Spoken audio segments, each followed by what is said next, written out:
एका गावाची लोकसंख्या 30,000 आहे. दरवर्षी ती 10% वाढते. तर 2 वर्षानंतर त्या गावाची लोकसंख्या किती होईल? आता सुरुवातीला आपल्याला लोकसंख्या दिलेली आहे ती 30,000 आहे आणि दरवर्षी ती 10% वाढते. म्हणजे 100 मागे 10 लोक हे वाढत असतात आणि ती 2 वर्षापर्यंत वाढत राहते. तर 2 वर्षानंतर त्या गावची लोकसंख्या किती होईल? आता 100 मागे 10 वाढते म्हणजे 110 भागिले 100. आता 2 वर्षापर्यंत वाढत आहे म्हणून 110 भागिले 100 आपल्याला 2 टप्प्यात करून घ्यायचे आहे. त्यानंतर अंश आणि छेदातील संख्या कटत असतील तर त्या कट करून घ्यायच्या आहे. 0 0 कट होतो आणि 0 0 कट होतो. 2 शून्यशी 2 शून्य कट होतो. आता 11 गुणिले 11 11चा वर्ग 11 गुणिले 11 म्हणजेच 11चा वर्ग 121 आणि हे 300 जशाला तसे गुणाकारामध्ये लिहून घ्यायचे आहे.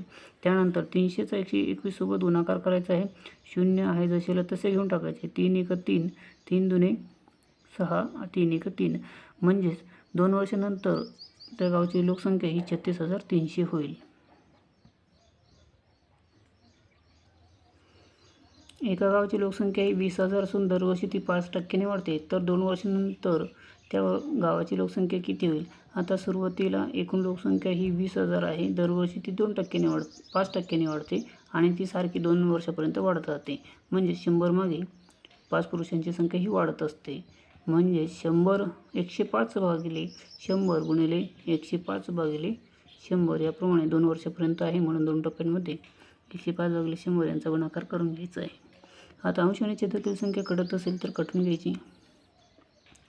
21 पंचे 5 होते, 20 पंचे 100. 21 पंचे 5 होते आणि 20 पंचे 100 म्हणजेच या ठिकाणी आपण 5ने भाग देऊन घेतला आहे.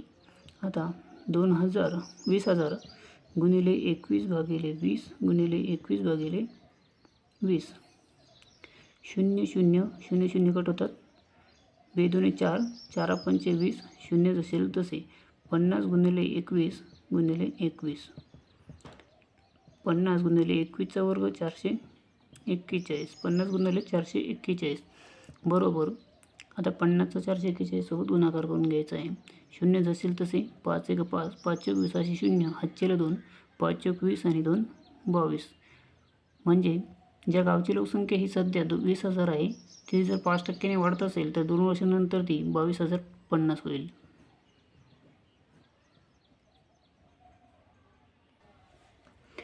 एका गावाची लोकसंख्या ही 10,000 असल्यास जर ती 10%ने वाढत असेल तर 2 वर्षानंतर त्या गावाची लोकसंख्या किती होईल? आता सुरुवातीला लोकसंख्या ही 10,000 आहे. दरवर्षी ती 10%ने वाढते. दरवर्षी लोकसंख्या ही 10%ने वाढते म्हणजे 100 मागे 10 लोके वाढत असतात. म्हणजे 110 भागिले 100 आणि ती लोकसंख्या ही 2 वर्षापर्यंत वाढते म्हणून 2 टप्पे 110 भागिले 100चे 2 टप्पे करून घ्यायचे. आता अंश आणि छेदातील संख्या कटत असेल तर काटून घ्यायची. 0शी 0 कट होतात. 2 शून्याची 2 शून्य कट होतात. 100 गुणिले 11 गुणिले 11 बरोबर. 11 गुणिले 11 121 आणि 2 आणि 100 सोबत गुणाकार केल्यामध्ये 2 शून्य जसेला तसे. म्हणजे 12,100 लोकसंख्या 2 वर्षानंतर होईल.